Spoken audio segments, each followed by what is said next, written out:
인생을 살아가다 보면은 극한 인생의 피로감을 당할 때가 있습니다. 더 이상 못하겠다. 어떻게 해야 될지를 모르겠다. 끊임없는 갈등과 방황 속에서 완전히 무기력에 빠지고 포기 상태에 올 수가 있습니다. 영적 피로감 때문에 교회 가기 싫다. 예배 드리기 싫다. 교회 헌신하기도 싫다. 정신적인 피로감이 몰려와서 기쁨도 사라지고 감사도 사라지고 삶의 허무감과 끊임없는 정신적인 혼란 속에 빠질 수도 있습니다. 사람 관계의 피로감도 와서 사람 관계도 엉망이 되어버렸습니다. 끊임없는 사람의 갈등, 부부 간의 갈등, 가족 간의 갈등. 이제 사람 만나는 것이 두렵고 떨려서 기피 현상까지 올 수도 있습니다. 뿐만 아니라 육신의 피로감 때문에 원하지 않는 각종 질병으로 시달리고 어려움을 당할 수도 있습니다. 하는 일도 하는 것마다 잘 풀리지 않고 잘 되지 않고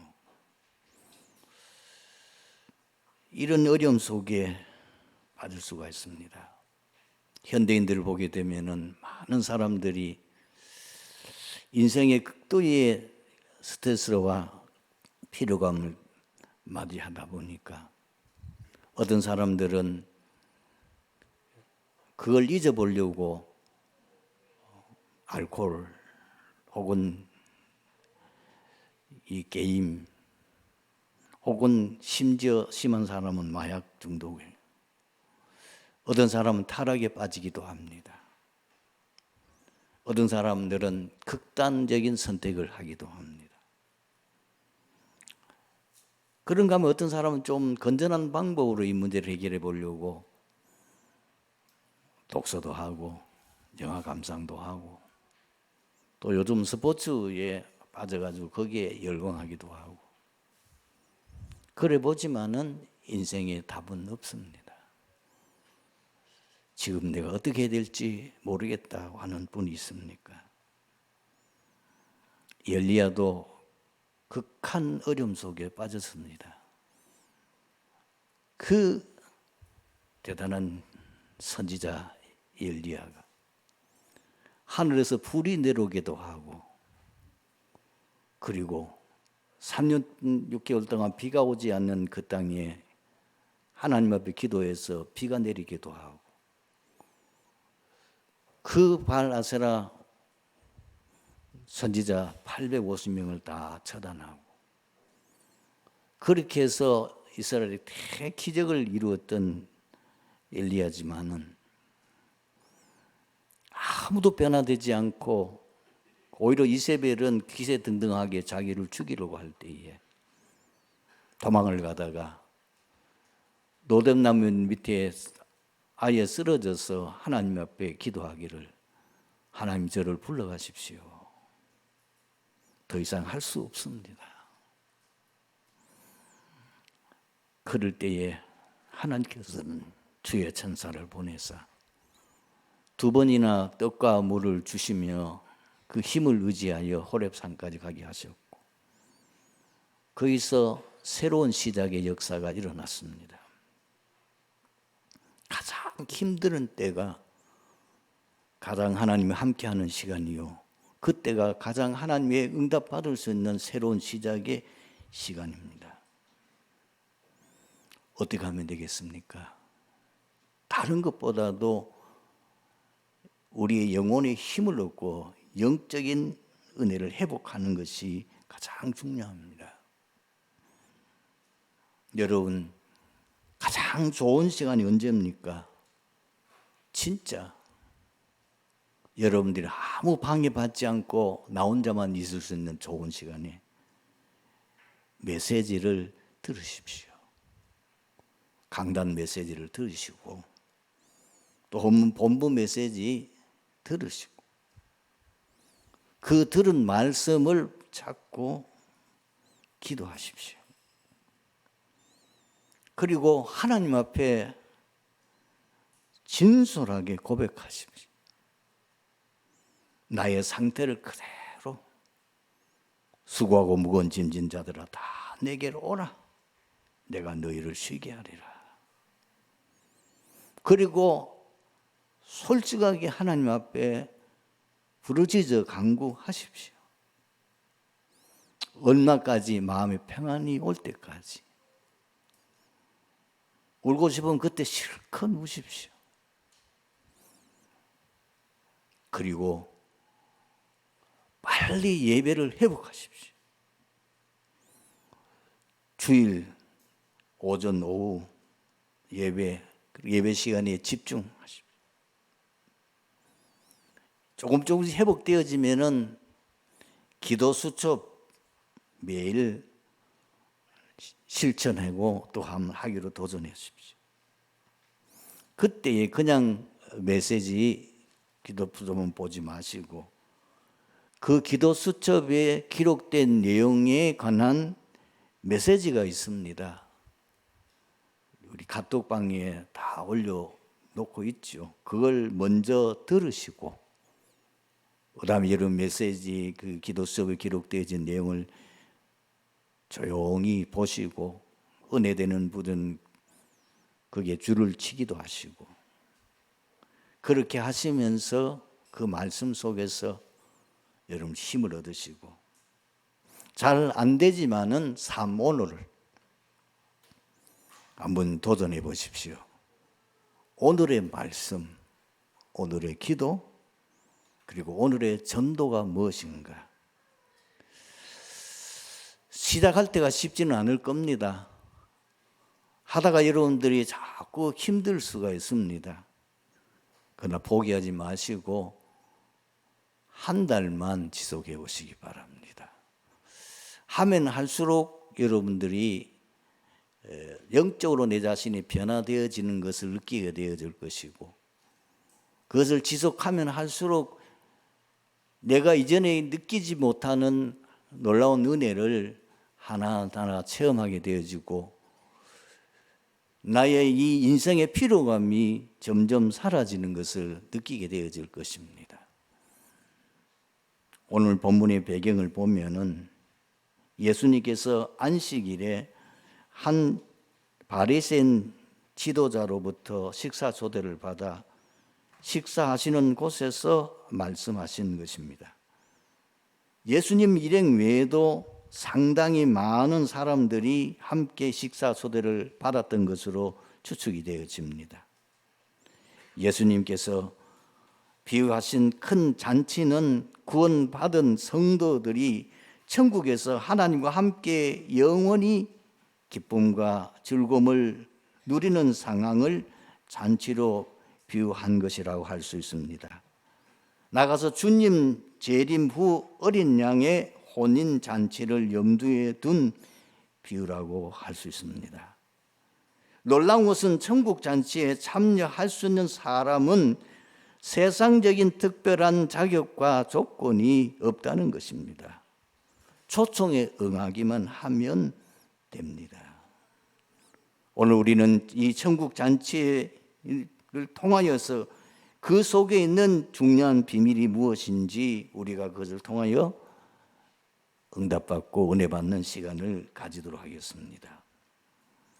첫 번째로 천국 잔치에 참석하는 자는 소수라는 겁니다. 성경은 반복해서 말씀하고 있습니다.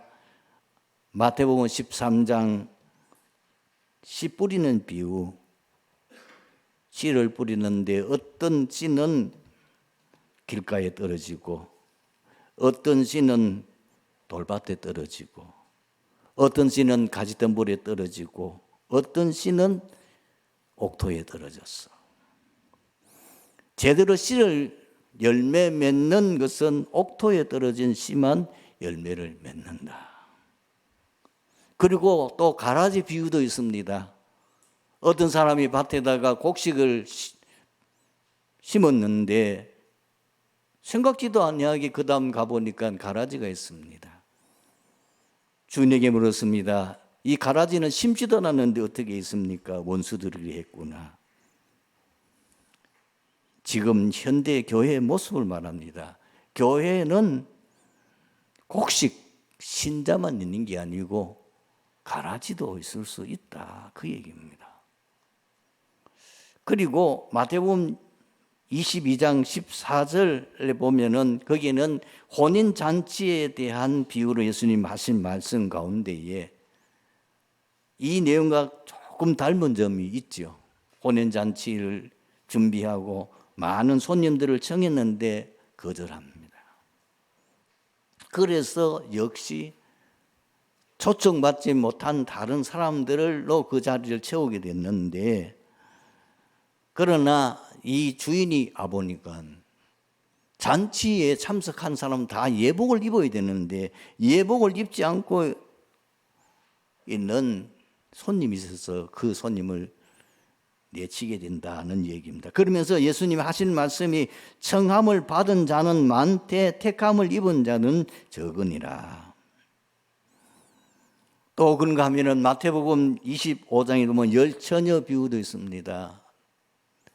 어리석은 5처녀는 그 잔치에 참여하지 못합니다.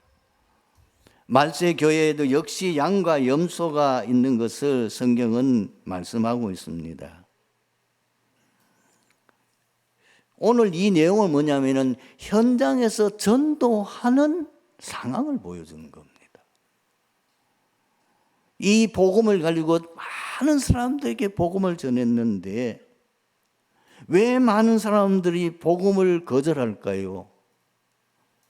심지어 복음을 받아가지고 교회에 참석하는데도 불구하고 그 가운데 가라지나 염소 무리도 생길까요? 이유는 천국 잔치에 참여하는 하나님의 절대 주권에 달려있기 때문입니다.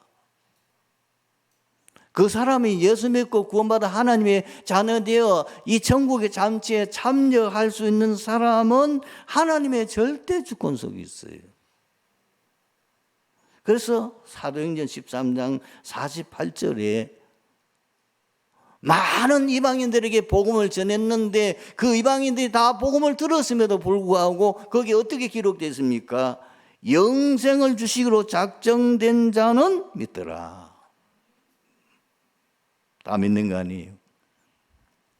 지금 여인들이 모여있는 그 우물가에 그 발레터에 가서 바울이 복음을 전하는 빌립보 상황입니다.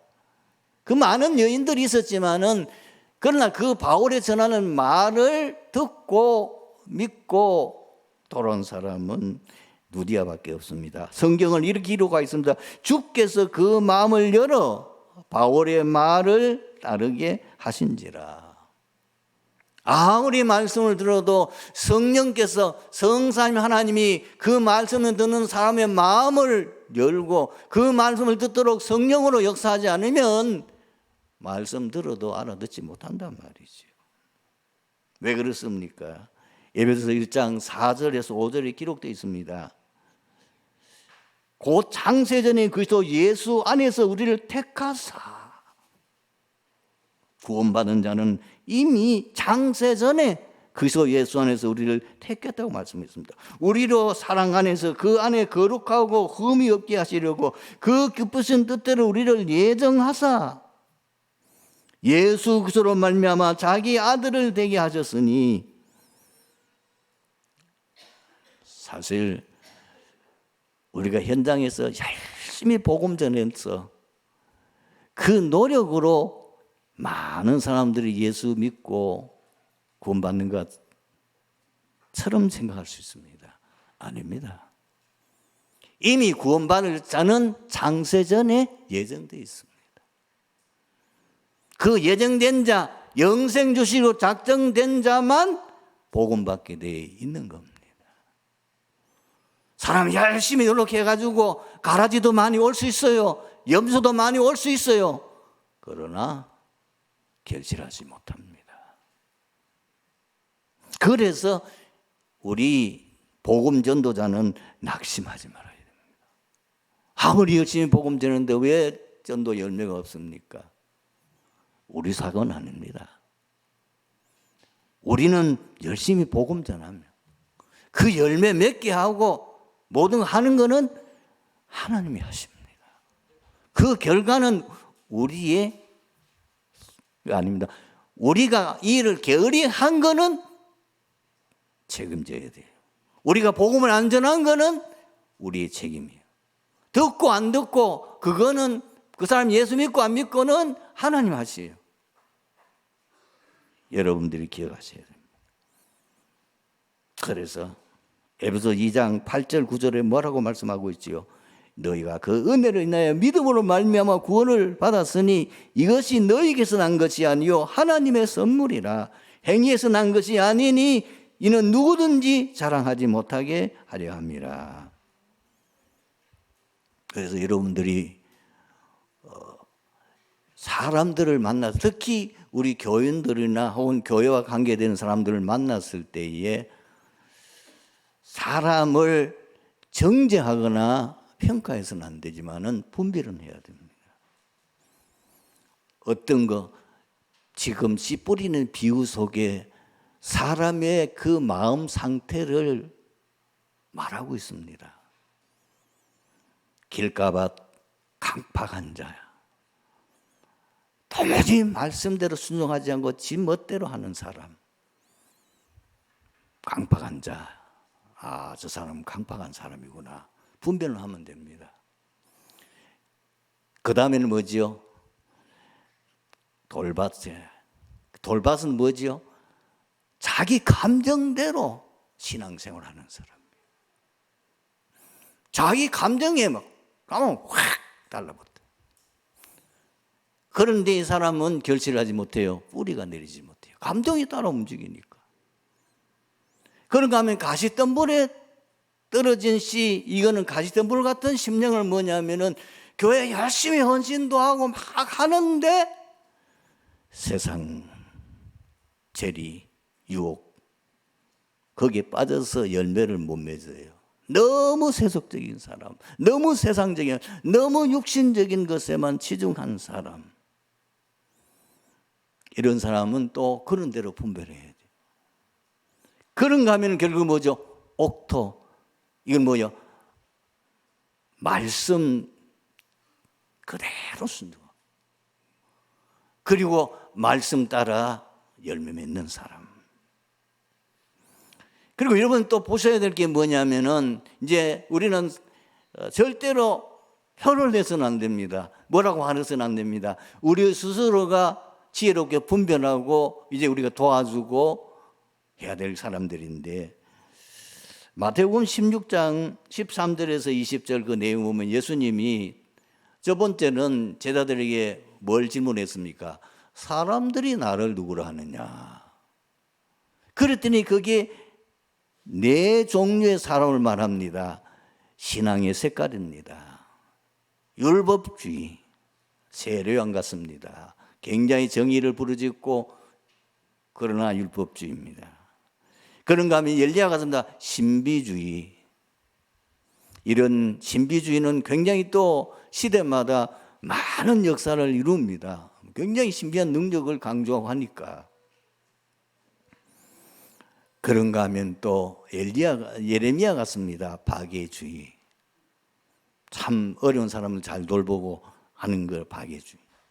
그러면 선지자들이 뭐냐면은 종교인, 기복신앙, 그리고 뭔가 내가 열심히 하면 된다 하는 만큼 열매 맺는다. 종교입니다. 이런 신앙의 잘못된 오직 그리스도가 아니고 오직 복음, 완전 복음이 아닌 이런 색깔에 또 우리가 신앙도 분별할 수 있어야 된다 그 말입니다. 우리가 찾는 건 뭐지요? 진짜 복음 깨닫고 오직 전도 선교 외에 생을 거는 제자입니다. 이걸 보고 전도 제자. 자, 두 번째 우리가 이 내용을 통해서 중요한 메시지를 붙잡아야 될 것이 무엇입니까? 천국 잔치 참여자는 유능한 자보다 연약한 자와 소외된 자가 주를 이룬다는 겁니다. 이 지금 앞 오늘 내용을 보십시오. 큰 잔치를 베풀어 가지고 아마 그 동네에서 다, 그리고 뭐 유지 똑똑하고 그리고 아주 잘 지나고 이런 사람들 말하자면 유능한 자들은 그들을 청했는데 한 사람도 안 와.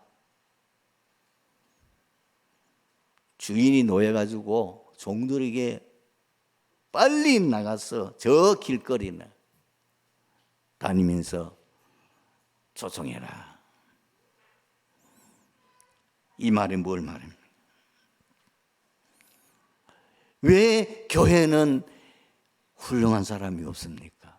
왜 교회는 유능한 사람이 없습니까? 굉장히 힘 있는 사람, 대통령부터 시작해서 장관, 그리고 뭐 유명한 배우, 그리고 돈 많은 이런 재벌, 이런 사람들이 교회에 오면은 교회 금방 부흥되어지고 그래 되면은 금방 교회가 세상을 지배할 건데 왜 그런 사람들은 안 오고 찌질이들만 모입니까? 돈 없고 가난하고 병들고 영적 문제 많고 정신 문제에 시달리는 자. 세상에서는 전혀 인정받지 못하는 사람들이 왜 교회에 많습니까? 그게 성경이에요. 분명히 고린도전서 1장 26절에서 29절에 보면은 바울이 이렇게 기록했다니까요. 형제들아, 너희를 부르심을 보라. 육체를 따라 지혜 있는 자가 많지 아니하며 능한 자가 많지 아니하며 문벌 좋은 자가 많지 아니하도다. 그러면서 마지막 부분에 이렇게 말, 이는 아무 육체도 하나님 앞에서 자랑하지 못하게 하려 하심이라. 왜 사람들이 복음을 안 받습니까? 고린도전서 1장 18절 말했어요. 십자가의 도가 멸망하는 자들은 미련한 게 보이니요, 미련한 것이요, 구원을 받는 우리에게는 하나님의 능력이라. 그러면서 뭐라고 말합니까? 하나님의 어리석음이 사람보다 지혜롭고 하나님의 약하심이 사람보다 강하니라.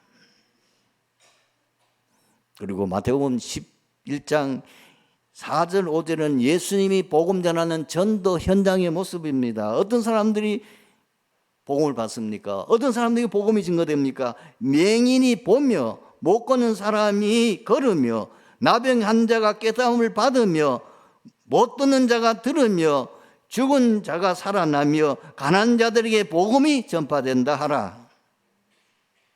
초대교회도 마찬가지입니다. 그 감난원에 모여 있는 그 사람들을 주의 천사가 나타나서, 주님이 지금 곧 이제 승천하시기 직전에 주의 천사가 나타났죠. 그 주의 천사가 나타나서 승천하시는 그 예수님을 바라보고 있는 그 제자들을 보고 막 갈릴리 사람들아, 이 말이 뭐죠? 이 갈릴리 촌놈들아, 그 말이에요. 세상적으로 별 볼 일 없는 사람들아, 그 말입니다. 그리고 초대교회도 얼마나 가난하고 어려웠던지 2장 43절에서 45절 보면은 그 중에 더러 좀 경제가 넉넉한 사람들은 자기의 소유를 팔아가지고 하나님 앞에 헌금하니까 그 헌금한 돈을 가지고 많은 어려운 사람들을 같이 공유했다. 경제 공동체를 이루었다. 그 말입니다. 그러니까 초대교회는 어려운 사람들이 다수임을 보여주는 것이지요.